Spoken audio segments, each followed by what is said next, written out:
그 성공하기 위해서 성공을 위한 자기계발서들이 많아요. 자기를 어떻게 해서 우리가 성공할 수 있는가 이런 책들이 많은데 이 성공을 위한 자기계발서들 중에 단연 최고의 베스트셀러는 아마도 스티븐 코비 박사가 쓴 성공하는 사람들의 7가지 습관이라는 책일 것입니다. 이 책은요, 지난 20년 동안 38개국 언어로 번역되었고 무려 1,500만 부 이상 팔린 책입니다.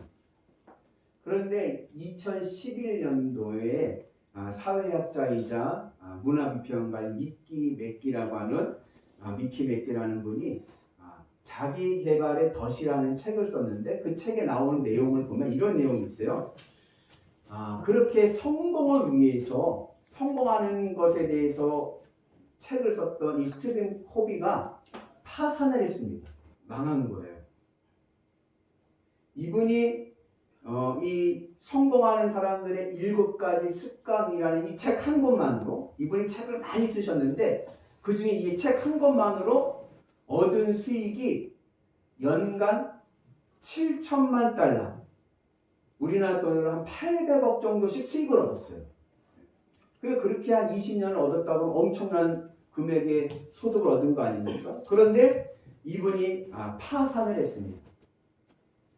그래서 기자가 스티븐 코비 박사를 인터뷰하러 갔습니다. 가서 인터뷰하는 도중에 물어본 거예요.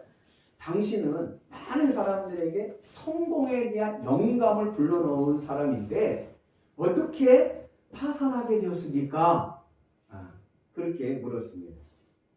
그랬더니 스티븐 코비 박사의 대답이 뭐였냐면 7가지 습관을 지키지 못해서였습니다. 7가지만 지키면요, 여러분 성공할 수 있어요. 7가지만 내 습관에서 변화만 오면 성공할 수 있습니다. 그런데 성공하는 사람들의 7가지 습관을 쓴 저자도 그 7가지를 못 지키는 거예요.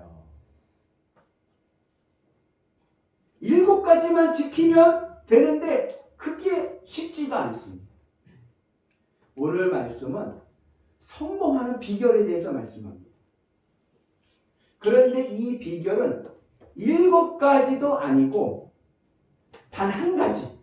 이거 하나만 하시면요, 여러분 성공합니다. 할렐루야. 여러분 그 은혜가 오늘 우리 가운데 있기를 주님의 이름으로 축복합니다.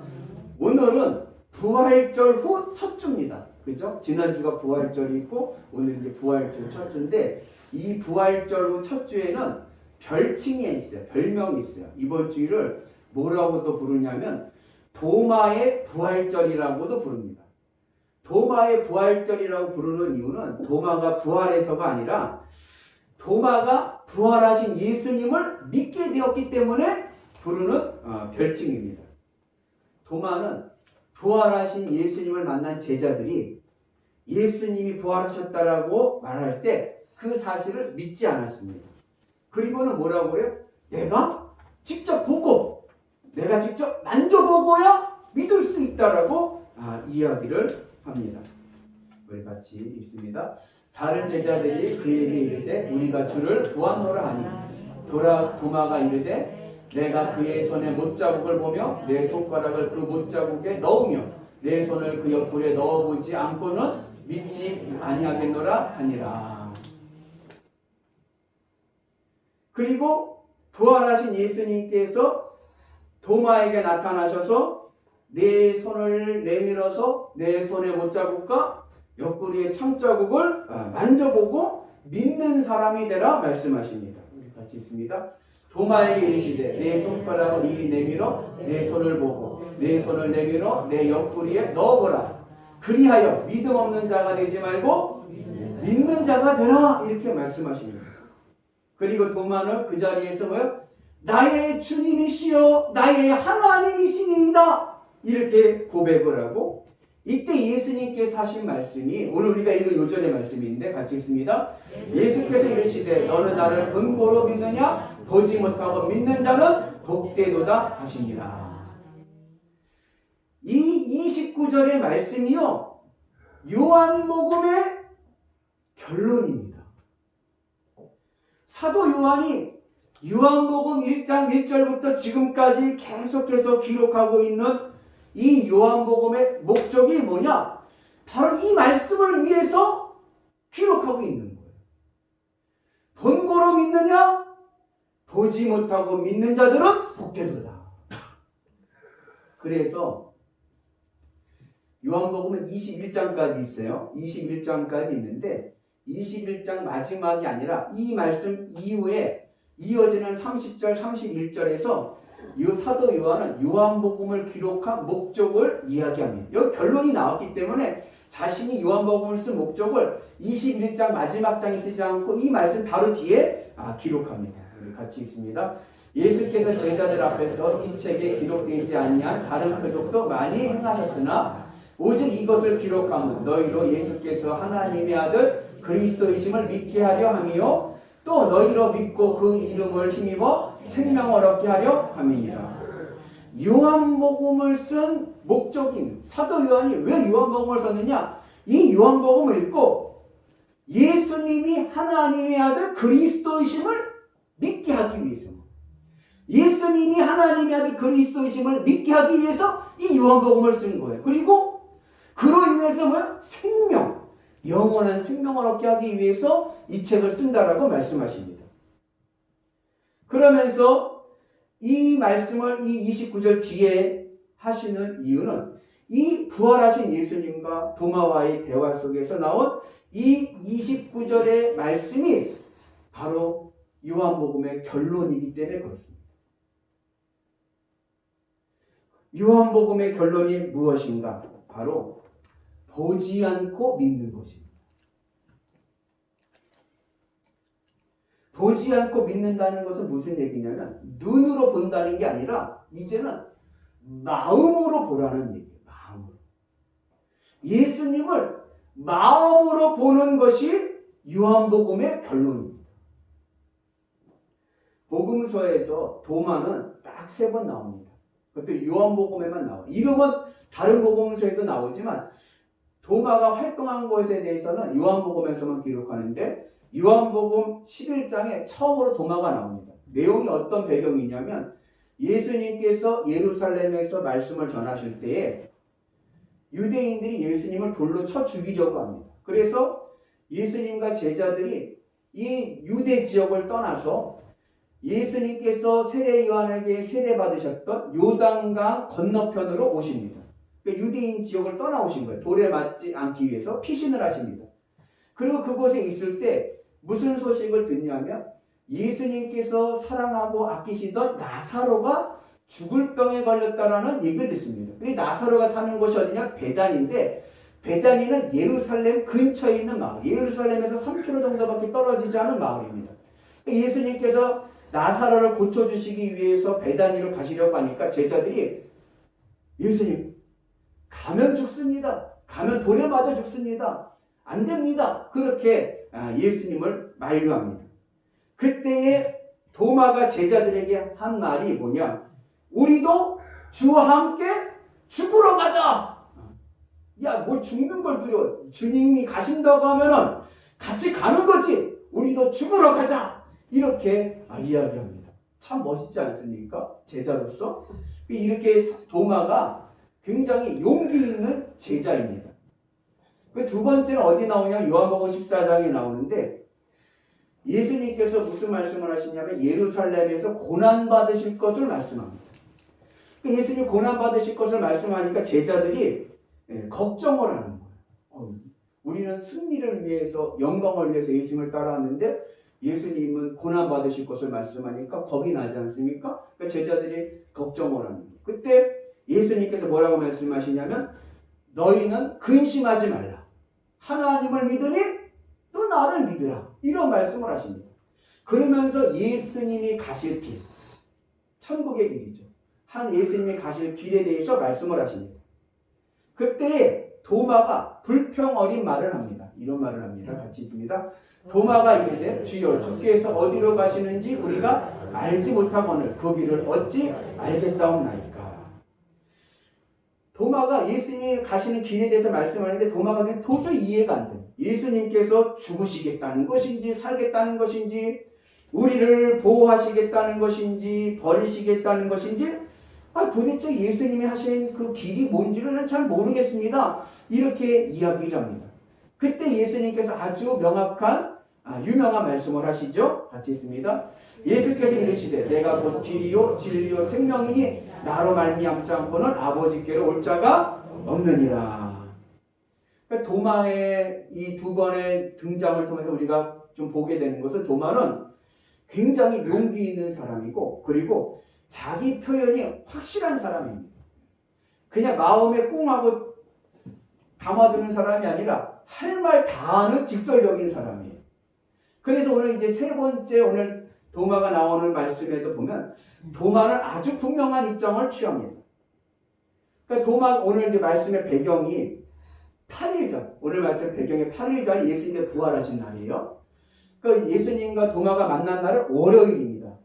근데 이제 주일날 그 부활절 부활하신 예수님께서 빈무덤에 나오셔서 여인들을 만나시고 그다음에 제자들을 만나실 때에 제자들이 예수님이 십자가에 죽으신 다음에 부활 소식을 모르고 이 자매들끼리 모여가지고 두려워 떨고 있을 때 예수님께서 그들을 찾아오셔서 만나셨습니다.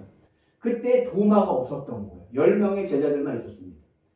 그러면서 예수님께서 두려워 떨고 있는 제자들에게 뭐라고 말씀하셨냐면 너에게 평강이 있을지어다. 평강을 말씀하시고 그 다음에 성령을 받으라 말씀을 하십니다. 그리고 부활하신 예수님을 만난 제자들은 너무나도 기뻐합니다. 그런데 그때에 도마가 없었던 거예요. 나중에 도마를 만난 다음에 제자들이 부활하신 예수님을 만난 이야기를 합니다. 이때 도마가 뭐라고 그랬죠? 내가 직접 보고 만져보지 않고는 믿을 수 없다. 이런 말씀을 이제 합니다. 그런 가운데 이제 8일이 지나서 예수님 부활하셔서 8일이 지나서 예수님께서 제자들이 있는데 다시 한번 나타나십니다. 이때는 누구도 있어요? 이때는 도마도 같이 있습니다. 그리고 나서 만났을 때 예수님께서 도마에게 말씀하시기를 내 손가락을 내 손에 못자국을 와서 만져보고 내 옆구리 창자국을 만져보라라고 말씀하시면서 이제는 믿음 없는 자가 되지 말고 믿는 자가 되라라고 말씀하십니다. 이때 도마는 깜짝 놀란 거예요. 왜냐? 자기가 못 믿겠다라고 한 말은 누구에게만 했어요? 제자들에게만 했는데 이미 그 사실을 누가 아셨어요? 예수님은 다 알고 계셨어요. 오시죠 마시죠? 맞아? 도마에게 그런 말씀을 합니다. 그 순간 도마는 예수님께 나의 주님, 나의 하나님이십니다. 고백을 합니다. 여러분, 도마가 예수님의 손과 옆구리에 손을 넣었을까요? 안 넣었을까요? 오늘 말씀을 보면요, 잘 모르겠어요. 넣었다고도 안 그러고 안 넣었다고도 안 그러고. 그래서 저는 그냥 문맥상으로 보면 안 넣었을 것 같아요. 그냥 그 자신의 보시는 그 말씀에 그냥 도마가 깜짝 놀라서 나의 주님, 나의 하나님이라고 고백했을 것 같습니다. 그런데 교회 전통에서는 도마가 예수님의 그 손과 옆구리를 만졌습니다. 그래서 그 카라바조라고 하는 화가가 쓴 아주 유명한 성화죠. 도마가 예수님의 옆구리에 손을 이렇게 놓고 제자들도 이렇게 보고 있죠. 1601년의 그림입니다. 그래서 그 교회 이제 전승에서는 이 부활하신 예수님을 도마만 만진 게 아니라 제자들도 다 만졌다라고 봅니다. 왜냐하면 요한일서 1장의 말씀인데 우리 한번 같이 읽습니다. 태초부터 있는 생명의 말씀에 관하여는 우리가 들은 바요 눈으로 본 바요 자세히 보고 우리의 손으로 만진 바라. 그래서 제자들이 요한일서도 사도 요한이 쓴 거 아닙니까? 사도 요한이 쓴 이야기는 다 우리도 다 예수님을 부활하신 예수님을 만졌다 이렇게 이야기하고 있습니다. 그런데 여기에 대해서 예수님께서 하신 말씀은 뭐예요? 보고 믿는 것이 아니라 보지 않고 믿는 자가 복이 있다 말씀하십니다. 보지 않고 믿는다는 것은 육신의 눈으로 보는 게 아니라 이제는 뭐예요? 마음으로 보라는 얘기입니다. 철학자 데카르트라는 분이 있는데 이분은 산책하기를 좋아했습니다. 그래서 걸으면서 철학 생각을 많이 하겠죠. 근데 어느 하루는 산책을 하는데 저 길 가운데 큰 뱀이 늘어져 있는 거예요. 깜짝 놀란 거죠. 깜짝 놀라가지고 이분이 가만히 말뚝처럼 서 있습니다. 뱀이 지나갈 때까지 기다리는 거예요. 너무 놀라서 뱀이 너무나 크게 누워 이게 깔려 이게 서 있으니까 늘어져 있으니까 지나가길 기다리고 있습니다. 근데 한참을 기다려도 이 뱀이 움직이지를 않는 거예요. 그래서 데카르트가 이게 이 뱀이 죽었나 하고 이제 살금살금 가보는 거예요. 살금살금 가서 그 보니까는 길에 늘어져 있던 것이 뱀이 아니라 썩은 밧줄이었던 거예요. 그 순간에 데카르트가 큰 충격을 받습니다. 왜냐? 내 머리와 가장 가까운 눈이 나를 속였어. 내 머리 인지하는 내 머리보다 내 머리가 가장 가까운 눈이 나를 속인 겁니다. 그러니 무엇을 믿을 수 있겠는가? 내 머리로부터 가장 가까운 눈도 나를 속이는데 내가 도대체 뭘 믿을 수 있겠는가? 그 순간부터 데카르트는요, 아무것도 믿을 수 없다라고 하는 회의론자가 됩니다. 의심하는 철학자가 됩니다. 세상 어느 것도 믿을 수 없다. 단 내가 의심하는 것만 믿을 수 있다. 이러한 철학을 합니다. 그러면서 나온 유명한 철학적 명제가 바로 뭐예요? 나는 생각한다, 고로 존재한다. 내가 의심하는 만큼 나는 존재한다. 오늘 도마가 이와 같습니다. 자신이 의심했던 것만큼 믿습니다. 여러분, 의심은 나쁜 것이 아닙니다. 의심은 믿음의 반대가 아닙니다. 믿음의 반대는 불신입니다. 의심은 믿음과 불신 사이에 있는 것입니다. 우리는 의심을 통해서 불신의 길을 갈 수도 있지만 도마처럼 믿음의 길로 갈 수도 있습니다. 내가 의심한 만큼 믿을 수 있습니다. 그래서 부활하신 예수님을 의심했던 도마는 부활하신 예수님을 만나고 나의 주님, 나의 하나님, 그가 의심했던 만큼 예수님을 하나님으로 믿습니다. 그리고 복음 전도자가 되어서 제자들 가운데 가장 먼 곳까지 인도에까지 가서 복음을 전하다 순교를 합니다. 여러분, 신앙생활 하다가 의심이 들 때가 있습니다. 그러나 의심이 생긴다고 두려워하지 마십시오. 의심은 불신이 아닙니다.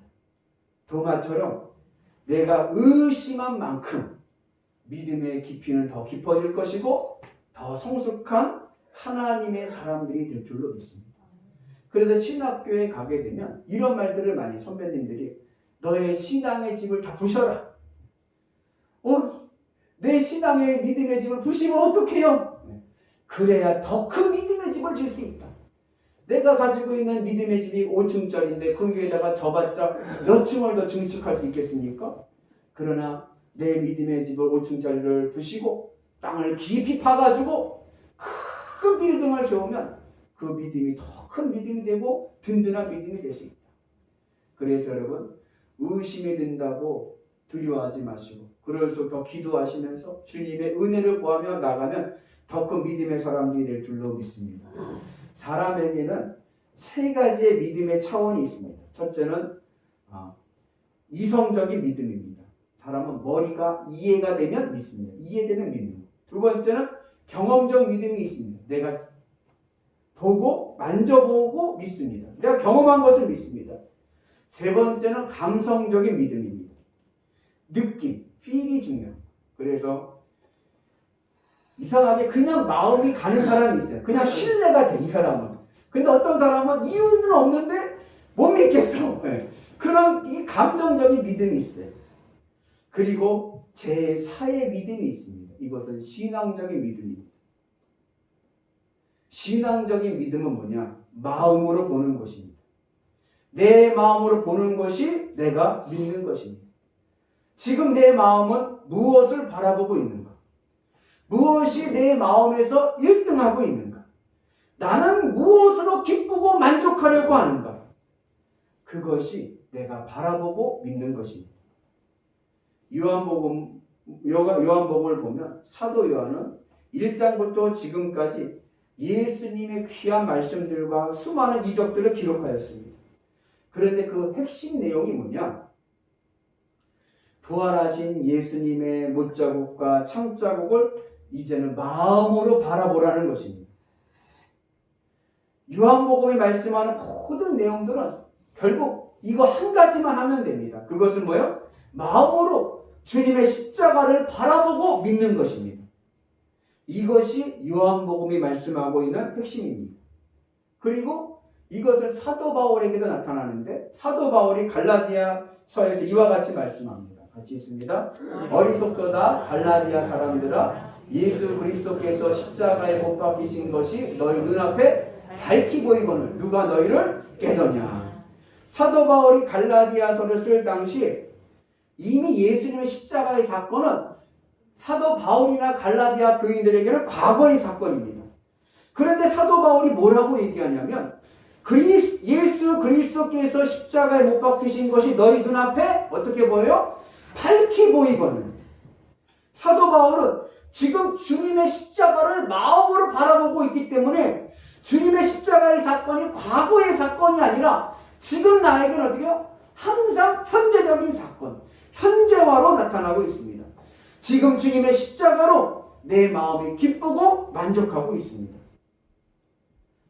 그리고 이렇게 마음으로 주님의 십자가를 바라보고 믿으라는 이 요한복음의 결론은 요한복음만이 아니라 마태, 마가, 누가복음에도 그대로 적용됩니다. 그래서 결국 사복음서에서 말씀하고 있는 결론이 뭐냐? 마음으로 주님의 십자가를 바라보라는 것입니다. 믿음이란 무엇인가? 믿음은 마음으로 주님의 십자가를 바라보는 것입니다. 그리고 이것이 은혜와 축복의 비결입니다. 우리가 구원받고 축복받는 비결은 딱 하나. 이거 하나만 하면 됩니다. 그것이 뭐예요? 바로 마음으로 주님의 십자가를 바라보는 것입니다. 그러면 하나님의 구원과 하나님의 축복이 우리의 삶을 충만하게 채워주실 줄로 믿습니다. 성공하는 사람들의 7가지 습관? 여러분 그거 안 해도 됩니다. 단 한 가지. 내 마음이 주님의 십자가를 바라보고 살아가면 우리는 성공한 인생 될 줄로 믿습니다. 할렐루야. 바라본다는 것이 어떤 의미냐면 내 마음의 기쁨과 만족과 행복의 이유가 되는 것입니다. 예컨대 어머니들이 이런 말씀 많이 해요. 자식 바라보고 산다. 무슨 말이냐면 자식이 어머니에게 기쁨과 만족과 행복의 이유가 된다는 것입니다. 그래서 어떠한 형편이 와도 좀 남편이 속을 새기고 경제적인 어려움이 오고 많이 힘든 일이 있어도 자식 바라보면 아유 내가 너 바라보고 산다. 너 보면 내가 힘이 난다. 그렇게 이야기를 합니다. 자식으로 배부르고 든든하고 힘이 납니다. 이처럼 주님의 십자가를 바라본다는 것은 내 마음의 기쁨과 만족과 행복의 이유가 나를 위해 죽으신 예수님의 십자가가 되는 것입니다. 그래서 오늘도 나는 나를 구원하신 예수님 때문에 힘이 나고 행복한 거예요. 세상적으로 어렵고 힘들고 고난이 오고 경제적으로 피폐해져 가도 예수님 바라보면 힘이 나고 예수님의 십자가 생각하면 그래도 위로가 되고 소망이 생기고 그런 믿음 안에 살아가는 은혜가 있기를 축복합니다. 십자가와 부활은 하나로 연결됩니다. 그래서 나를 구원하시고 나에게 복을 주시는 부활하신 예수님은 십자가에서 죽으신 예수님과 연결이 됩니다. 예수님이 십자가에 죽으셨기에 우리가 부활할 수 있었습니다. 그래서 부활하신 예수님의 축복과 영광과 성공을 받으려면 딱 하나만 하면 됩니다. 바로 주님의 십자가를 바라보는 것입니다. 주님의 십자가를 바라보면서 그동안 내가 세상 것으로 기쁘고 만족하려고 했던 것이 죄라는 것을 깨닫고 이제는 그 세상 것에 대해서 마음을 내려놓고 주님만을 바라보면서 주님으로 기쁘고 만족하고 위로함을 받고 소망을 가지고 주님으로 행복하며 살아갈 때 창세기서부터 요한계시록까지 성경 66권이 약속하고 있는 하나님의 축복이 내 것이 될 줄로 믿습니다. 이것이 바로 뭐예요? 이것이 바로 주님의 십자가의 신비입니다. 나는 단지 나를 위해 십자가에 죽으신 예수님을 바라보면서 예수님의 십자가의 은혜로 살아갑니다. 그랬더니 하나님께서 나에게 뭐예요? 복의 은혜를 주시는 것입니다. 어머니가 자식 바라보고 살듯이 이제 내 마음이 예수님 한 분만을 바라보고 삽니다. 직장에서든지 집에서든지 누울 때든지 사람들을 만날 때든지 항상 내 마음은 예수님의 십자가만을 바라봅니다. 주님으로 소망을 갖고 주님으로 위로함을 받고 주님으로 만족하며 살아갑니다. 그러면 성경 66권이 약속하고 있는 모든 은혜와 축복이 다 내 것이 될 줄로 믿습니다. 아멘. 부활 승천하신 예수님께서 내 인생을 책임져 주셔서 성경에 약속된 모든 복을 주실 줄로 믿습니다. 아멘. 사랑하는 우리 성도 여러분, 예수 믿는 우리들은요 하나만 잘하면 됩니다. 이것만 하면은 성공합니다. 7가지도 아니고 2가지도 아니고 1가지입니다. 주님의 십자가만 바라보면 우리는 성공할 줄로 믿습니다. 하나님께서 약속하신 하늘의 약속, 천국의 상급과 땅의 약속, 축복을 받을 줄로 믿습니다. 주님의 십자가만 바라봅시다. 이거 하나만 지키면요 우리는 성공한 인생 될 줄로 믿습니다. 바라기는 오늘 우리 모두가 주님의 십자가를 바라보셔서 성공한 인생, 행복한 인생들 되시기를 주님의 이름으로 축복합니다.